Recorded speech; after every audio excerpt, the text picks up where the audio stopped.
Senate Judiciary Committee Chair Lindsey Graham unveiled his immigration reform plan today, aimed at reducing the number of asylum seekers at the southern border. The South Carolina Republican told reporters the bill is targeted toward Central American migrants and contains 4 major points. He explained those points in this news conference.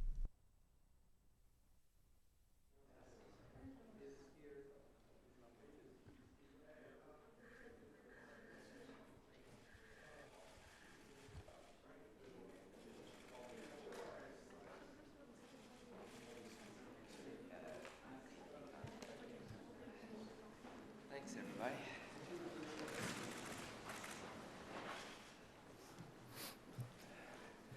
Good morning. Today I'm going to introduce legislation designed to deal with the crisis at our border. Mr. John Sanders, who's the acting Customs and Border Patrol Director, who will describe the problem that our folks are facing at the border. And this is all focused on Central America.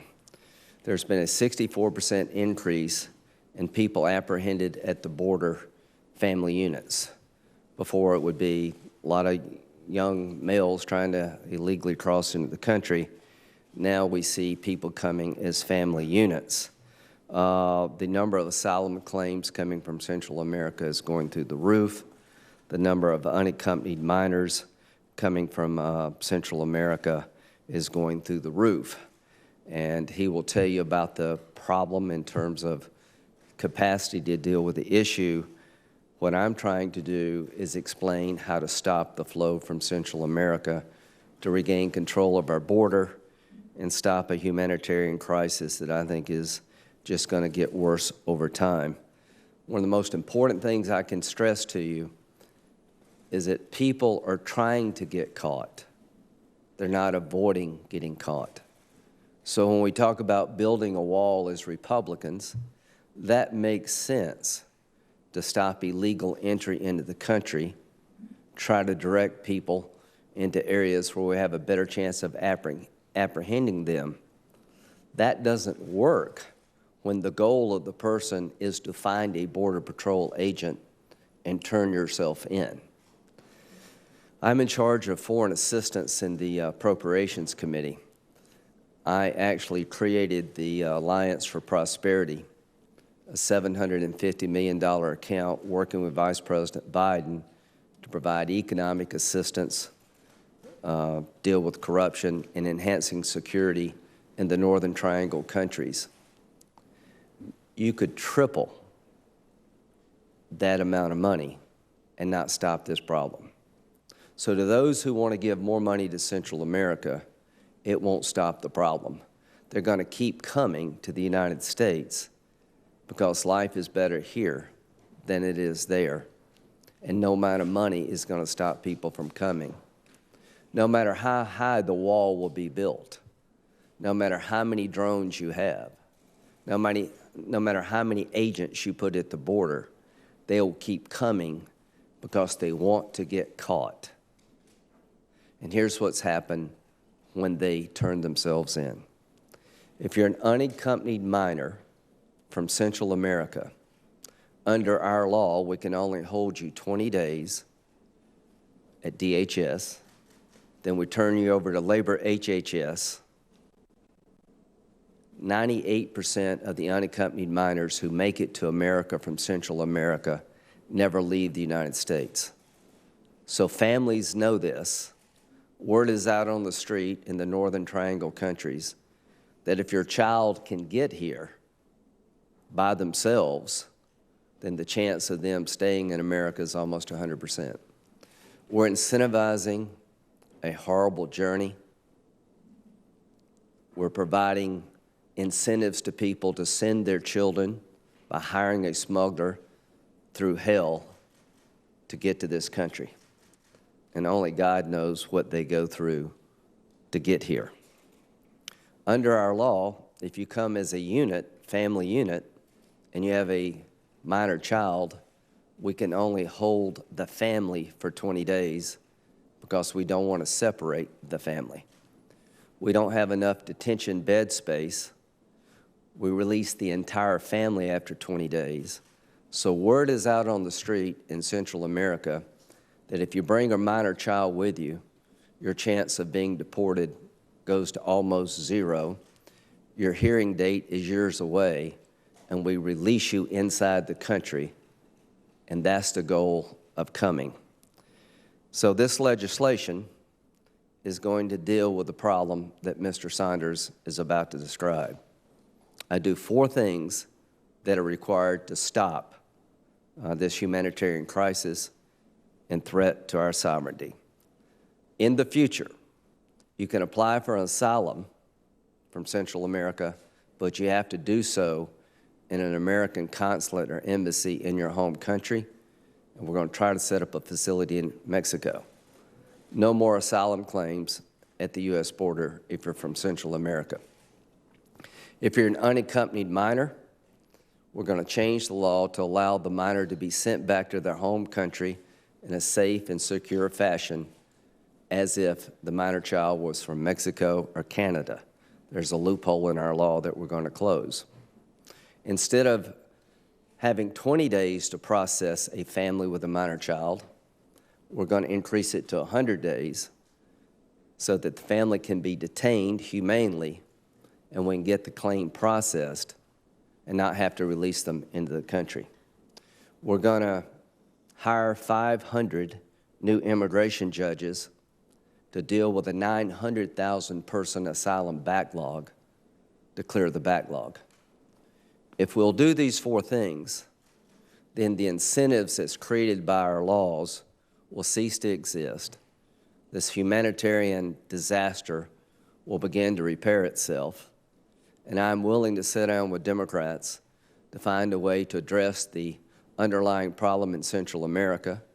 I'm willing to put other immigration ideas on the table to marry up with this, but what I'm not willing to do is to ignore this problem any longer. If you look at this problem and you think the bad guys are the men and women at DHS, the Border Patrol, Labor, HHS, you're missing the point. The bad people are the smugglers. The good people are the ones who are trying to humanely take care of a problem that's overwhelming this system. And one of the bad guys in this drama is Congress itself. Republicans and Democrats have let this problem fester. It's now got to the point that it can't be ignored any longer.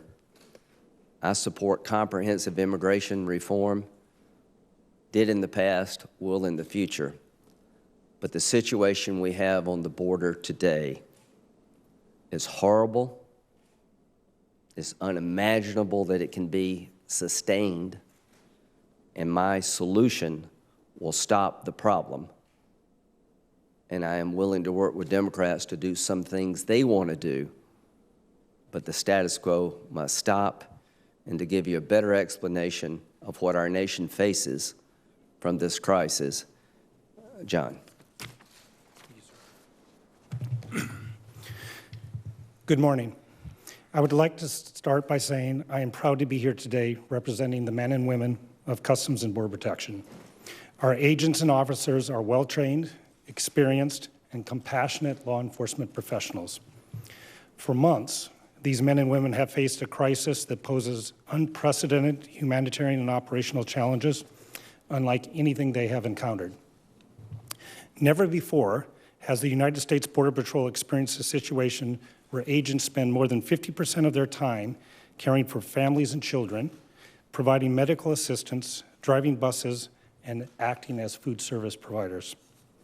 Our apprehension numbers are off the charts compared to recent years. Let me briefly go over some of those numbers for you today. So far this fiscal year, we've apprehended nearly 520,000 people on the southern border. In the past 7 days, we have averaged over 4,500 arrests per day. In the last 2 weeks, we've had our highest single day, over 5,200 apprehensions, and our single largest group of more than 420 illegal aliens. Already this fiscal year, we have surpassed the total southern border apprehensions of every fiscal year since 2009. The number of family units and unaccompanied children has skyrocketed to 64% of southern border apprehensions. So far this year, we have apprehended more than 285,000 family unit aliens and nearly 50,000 unaccompanied children. In the month of April alone, we had 42,000 children in CBP custody. These are extremely vulnerable populations. They represent significant challenges, not only because of the additional care they require, but because our immigration system treats them differently than single adults. For the first time in Border Patrol history, nearly half the adults we apprehend in April brought children. They have clearly received the message loud and clear: bring a child, you will be released. Though we have added new soft-sided facilities to El Paso, Rio Grande Valley, and soon to Yuma Border Patrol sectors, our short-term holding facilities remain beyond capacity. We are trying to cope with this. To address the volume, we've detailed agents from the northern and coastal borders, officers from CBP's Office of Field Operations across the country, and our brothers and sisters from other DHS components. However, even with the additional detailed staffing, our field commanders have had to pull agents away from the border to process reduced task force participation, postpone training, and close checkpoints. This is a risk to national security. It is unsustainable and cannot and should not continue. Children should not have to sleep on the ground, huddled under Mylar blankets. This is the United States of America. We can and we must do better as a country. But let me be clear about this. CBP cannot address this crisis simply by shifting more resources or building more facilities. In recent testimony before Congress, Chief Provost used the analogy that it is like holding a bucket under a faucet. If we can't turn off the flow, it doesn't matter how many more buckets you give me. To address the flow of illegal immigration, we must be able to apply consequences for illegally crossing the border. I also want to emphasize that we must stop directing our frustration and our ire at the brave men and women of CBP who go out to meet this challenge every day and who do their very best to cope with a worsening emergency. I've been asked by numerous people about what keeps me up at night. My response is always the same. Every night I go to sleep praying that nobody in our custody dies of an illness or injury. Every night I also pray that our agents and officers, who are some of the most dedicated people I've ever had the privilege of working with, remain resilient enough to stay healthy themselves. We must stop demonizing the very people who are caring for these vulnerable children and families as if they were their own, changing diapers, mixing formula, comforting and reassuring those who are understandably confused and frightened. Make no mistake, the situation on the southern border is a crisis. It is a crisis on several levels. For months, CBP has been very transparent in messaging that this is both a humanitarian and an operational crisis. It is also a policy crisis, and Congress must take immediate and meaningful action. Most importantly, while we apply this word crisis to the humanitarian situation unfolding on the southern border, we must remember that it is just a word. And now, more than ever, we need more than words, we need action. We must direct our attention to fixing the laws that have brought us to this crisis, the laws that the officers and agents of CBP swear an oath to uphold. 128 brave men and women of the U.S. Border Patrol have paid the ultimate sacrifice in their 95-year history. I implore Congress to act so their sacrifices are not in vain. Thank you very much. Questions? Two things in here. You seem to be proposing legislation to change asylum law and to neutralize the Flores decision. Yes. And then secondly, are you crossing wires with the White House now that they have announced that they're going to present an immigration plan? Good question. So what I'm trying to do is cut off the faucet. The bucket approach is not working. Word is out on the street, and I have the ads, but since I don't speak Spanish, I couldn't translate them for you. In Central America, there are advertisements that say that if you come to America and you apply for asylum, they have to give you a hearing, and they're right. People are trying to get apprehended. They're not avoiding detention. And under our law, you're entitled to a hearing. It could take 3 or 4 years before your hearing is scheduled, and we don't have detention space to hold you for 3 or 4 years. So word is out on the street, if you apply for asylum, you're going to be let loose in the country. The reason there's been a spike in minor children is if you bring a minor child with you, you can't be held more than 20 days. So I'm trying to go to 100 days. And right now, we don't have the bed space to detain the family. So we got to do 2 things. We got to have a longer processing time, and more bed space. But if we did those 2 things, most of this flow would stop. And when it comes to unaccompanied minors, if the word got out on the street that the child could be sent back to their home country, like if you came from Canada and Mexico, it would destroy the smuggler's business. This is a nightmare for smugglers. This is a godsend to stop the humanitarian disaster, but a nightmare for smugglers. As to the administration's immigration plan, it's about border security and it's about merit-based immigration. This component is in the border security plan. What I've done is take out of the border security plan the acute problem. A wall will not fix this. People are trying to be captured. More Border Patrol agents are necessary, but people are not trying to avoid an agent. They literally ask, where are the Border Patrol agents, so they can turn themselves in. Until you stop this problem, we can never regain control of our border regarding Central America. How will you get Democrats on board? Good question. To my Democratic colleagues, we've done similar things in the Gang of Eight as part of a comprehensive bill. These legal loopholes are creating a humanitarian disaster for those who take the journey and overwhelming the Border Patrol. And it used to be a manufactured crisis, but I don't think that exists anymore in the minds of my Democratic colleagues. They introduced legislation yesterday, and I haven't read all of it, but they allow refugee centers to be set up, processing centers in the home country of the Triangle countries, and maybe even in Mexico. They're not required to go to the refugee centers, but they can. And I see that as a step in the right direction. What I want to do is basically say asylum claims coming from Central America have to be made in that country or Mexico. So now what would a Democrat need to help me change these laws to help these people? I don't know, but I'm very open to talking with them about what they would need. If a wall wouldn't work to stop them, then do you not agree with the president declaring a national emergency in order to build a wall on the southern border? We have the acting defense secretary who just pulled $1.5 billion for the wall specifically. The administration said that money can't be used for anything else. So are you in conflict with the White House on that? No, not really, because we need a wall. You've got 2 flows here, right? You have traditional illegal immigration, smuggling, sex trafficking, drugs, people trying not to get caught. Then you have people wanting to get caught from Central America because these loopholes in our law. So you need to do a couple things. You need to build out your border to make it secure so that people can't cross illegally who are trying to avoid detection. You need to deal with the magnets and loopholes in the law that entice people to come who want to get caught. They're not inconsistent.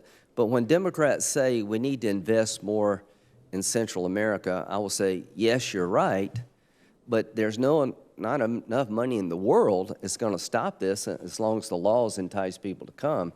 So if you want to increase economic developmental aid to Central America as part of this package, I would gladly do that, because I do realize that the root cause of this is the economic conditions in these countries. Does the White House, just to be clear, does the White House endorse your bill, or are they still on the fence? Yes, I believe this is what's in the border package is very similar to this. He's here telling me that if we do these things, it shuts off the faucet. What I did was ask the experts on the ground, what do I need to do to help you? Everybody who goes to the border comes back pretty depressed. You know, Tom Friedman went to the border and said it is not manufactured. So rather than me talking about what I want to do, I went to the people in charge, and here's what they told me.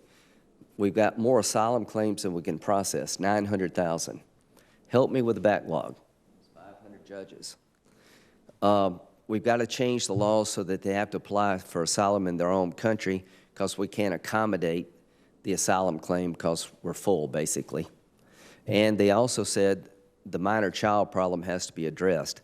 As long as you have a child with you and 20 days is the standard, we can't process the claim in 20 days. We need more time and we need more bed space. And when it comes to unaccompanied minors, the best way to stop that flow is to send them back to their country like you would if it was from Mexico and Canada. Sir, where is the pressure for Democrats to work with you if they do so well in district federal court? Well, I think I talked with Senator Durbin yesterday. You know, we've had our moments, but Dick Durbin knows this topic as well as anybody I've ever met. I think Senator Durbin understands this is a crisis. It's going to get worse. And here's what to think about. If we do nothing, what's it going to look like next year? Can you imagine if these trends continue by the summer of 2020? I think Congress has been put on notice by the experts. And if you think this is a Trump-created problem, you really just hate Trump, because this problem has been long in the making before Trump got here. And as a Republican, if you think we can just do this by building a wall, you're wrong. So my hope is that the pressure from a national security point of view, the humanitarian crisis, some allegiance to the men and women that we tasked to do this job will compel us to act. Senator, in the past, you have shown you were able to reach agreement with Democrats on the kind of compromises.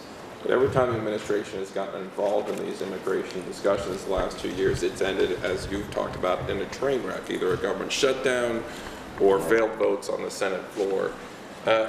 What's your sense of the administration's willingness to cut deals on things like DACA or other things that would entice Democrats this time? If we can find a reasonable solution, and this is the pillar of it, this is the foundation, and the president says no to more immigration reforms, then I think he will own this problem. If Democrats won't even talk with us and won't make a good faith effort to stop this, they own the problem. And most Americans could give a crap about who owns this problem. Most Americans are going to put us all in one big pot, that we're incapable of solving problems that needs to be fixed. So the upside of saying no to a reasonable proposal for either party is pretty small. I think the public is going to have a backlash against the institution of the Congress. And to President Trump, you've correctly identified the problem. You're right to want more money for a wall. You're right to want a merit-based immigration system. You're right to support these changes, because without these changes, nothing changes. Now, here's the task for you, Mr. President. You had a meeting of Republicans and Democrats, and you said, send me a bill, and I will sign it. We sent him a bill, and he didn't sign it.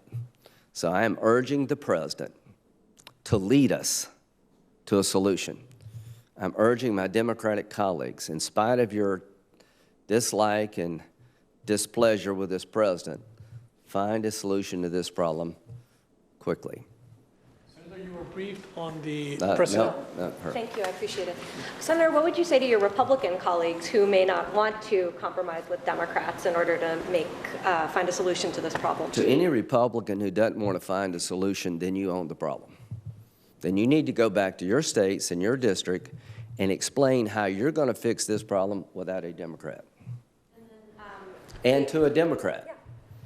If you want things that the market won't bear, then I think, and I know pretty much where the market is on this, the Democratic Party has marginalized this issue. They have told you this is not a problem. Trump created this problem. When Trump President Trump made his State of the Union speech. Every Democrat said, this is just Trump hysteria, Trump demagoguery. To my Democratic colleagues, your credibility on this issue is pretty low right now. You need to understand that you were wrong. This was a real problem. To the president, you need to do more than talk about fixing it. You need to fix it. Senator, can I ask you when you plan to move this bill through your committee? Yeah, we're going to do something unheard of in the Senate. We're going to go back to regular order. We're going to have a hearing so people can test this proposition. If they come up with a change that I think makes sense, I will change it. Then we're going to have a markup. In the process of having a hearing and a markup, I hope Democrats will say, all right, I'd like to change it this way, but I also like you to include this. DACA, you name it. Then we'll start talking with each other about a solution that will stop the flow from Central America, that will allow us to get rid of the 900,000 person backlog, take the pressure off our border security personnel, and also maybe fix some things beyond this problem. So what I'm going to do is have a hearing, then we'll have a markup, and I would encourage the White House, who met yesterday with Democrats. There was a meeting with White House personnel with some Democratic senators. I'm somewhat optimistic. Chief of Staff Mulvaney has been personally involved in this. I think he understands being in Congress. To get what you want, you got to give something. Thank you all. Another border, the border between Iran and Iraq. The State Department pulled out non-emergency personnel from the embassies in Iraq, and also this is amongst the idea that they might send 120,000 troops to Iran amid tensions in the Middle East. Are you worried that the United States is kind of stumbling towards a war with Iran? Well, I guess the short answer is that the president shot down the idea we're going to deploy 120,000 people. But removing personnel from embassies and consulates is clearly a serious move by the State Department. They feel the threat. And I would urge the State Department and DOD to come down here and explain to us what's going on, because I have no idea what the threat stream is beyond what I read in the paper. And I think there are a lot of people in my shoes that are going to support standing up to Iran, but we need to understand what we're doing. So I would urge the administration to come down here and brief members of Congress about the threat as they see it coming from Iran. One more question. Director? You have a question to the director? Sure. Sir, you've talked about the flow of the people seeking asylum. Can you talk about the increase of the so-called runners, those people who don't want to be caught, and how the diversion of your forces is encouraging that flow of the runners? Sure. As I said, we now, with the U.S. Border Patrol, over 50% of the time of the Border Patrol agents is not spent on border security. So it is absolutely a risk to national security, and I do want to get those boots back to the border so that they can do what they signed up to do. Quantify the size of the runner flow compared? I cannot. Sir, you Senator, said that the Alabama abortion law, you're chairman of the Judiciary Committee. I actually had a question for Mr. Sanders, or for you, Senator. I'll take two You more. said that in the United States of America, a child shouldn't be sleeping on the ground under a Mylar blanket. Right now they are. Why do they have to be sleeping on the ground under a Mylar blanket? Has it gotten to the point where CBP or other agencies can't provide the resources so that they don't have to I'll do let that? him answer the technical problem with housing. But that question answers itself. They tell me we have 1% of the Central American population coming to our border. We were never set up to take every minor child in Central America. We were never set up to deal with families coming as a unit that we can't process. We're being overwhelmed. So when 50% of your time is dealing with taking care of the population, providing them the best comfort the system will allow, then if I'm a terrorist, there's no better time to try to penetrate our border than right now. So we don't have enough facilities. And here's the point. You can't build enough to take care of this problem. I mean, you literally are going to have multiple millions of people coming from Central America in the next 2 or 3 years unless you shut off the faucet. So the simple answer to your question is Border Patrol stations were set up for short-term processing of people. The system is so backed up that once they are in our custody, we have no option but to keep them there. You were briefed by the president's team on the immigration Right. reform of the report. Did they include anything for DACA? No. You talk to Trump fairly frequently. Have you described this plan to him? Yeah, I talked to him a couple of nights ago. Well, he says, you know, we got to stop it. How do you stop it, Lindsey? I said, well, you go talk to the people. And just think about it. Why there's a 64% increase of people with small children? They know that if you bring a small child, your chance of being deported goes down to almost zero. They know if you ask for asylum, we don't have enough bed space to hold you for your hearing for 3 years. They'll let you loose in the country, so they come to ask for asylum. I said, until you change these magnets, these laws, no wall is going to stop the flow. I think he got that. And the aid makes sense only if you turn off the faucet. Now, here's what I did tell him, that we're not going to pass my bill as written. You're going to have to get Democrats in the room. And this is the time for the Tuesday Trump to show up. This is the guy that got us all in a room saying, I'm going to work with you to solve this problem in a humane fashion and make sure we don't repeat it for the next president. So what I would urge the president to do is when I introduce this legislation, when we have a hearing, to actually try to work with Democrats to fix this problem and see what it takes. Thank you very much.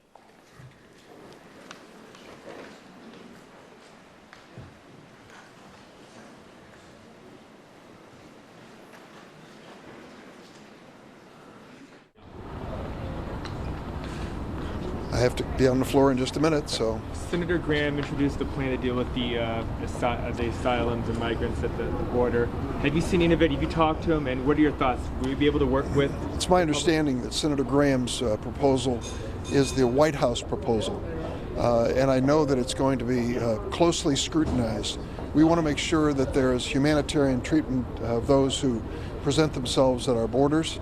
We understand as well that there are some conditions in Central America which are creating this exodus toward the United States. I hope the administration will take this challenge as an opportunity to sit down and address the reality of the need for comprehensive immigration reform. And he said he'd hold a hearing on it and Democrats could offer what they want. Does that give you hope that this might actually be different than the last couple of times?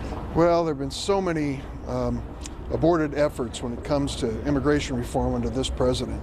I'm skeptical as to whether he truly wants to deal with immigration reform. I know he wants a wall. He said that so many times, everybody knows it. But I would just take at face value Senator Graham's offer. If we're going to have a real committee markup, a real committee discussion, and it might lead to a bill coming to the floor of the United States Senate, imagine that, with amendments and debate.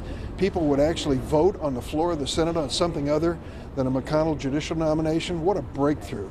It's almost like something called the United States Senate. You may remember that from the movies. The cornerstone of his 4 parts or pillars of his smallish plan here on asylum is that if you're from Central America, you would not be able to ask for asylum at the border. You'd have to do it in your home country or in Mexico. Is that something that Democrats can work with him on? President Obama had a program in the consulates of Central America where those seeking asylum did not have to travel across Mexico. They could have their case considered at the consulate, so they would know whether they qualified or not. President Trump ended the program. I understand now they've had second thoughts. They may want to reinstitute the Obama program. I think it has merit. Senator, can we get something on Iran? Anything new there on the threat assessment with them? Or There's a real genuine concern I have. Number one, that we withdrew from the treaty, the agreement that stopped the development of Iranian nuclear weapons. We're a safer world because of that agreement, and President Trump was wrong to step away from it.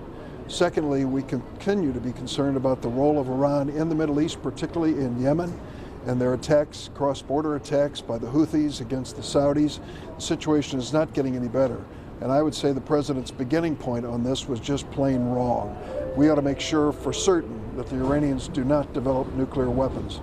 Do you agree with the security assessment that led the pullout of U.S. personnel from the embassy in Iraq and Erbil? I'd have to hear more about that. I can tell you that the situation in Iraq and Afghanistan is hard to imagine, that we are this many years after our entry into wars in those countries still present with no resolution. I didn't know that we were going in Afghanistan for the longest war in the history of the United States. As far as Iraq is concerned, it is still a situation of turmoil. Senator, Thank you. Thank you, Senator. What the hearing the CIA director in terms of the level of the Iranian threat, is that matching?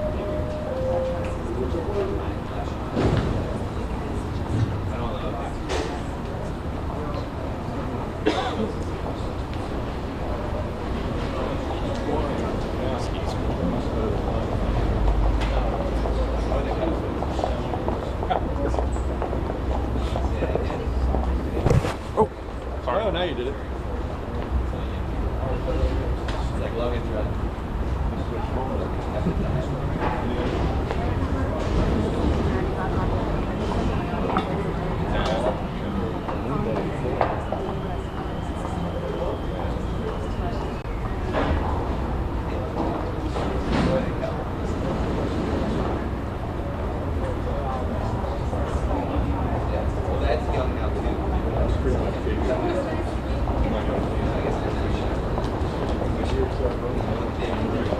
Thank you.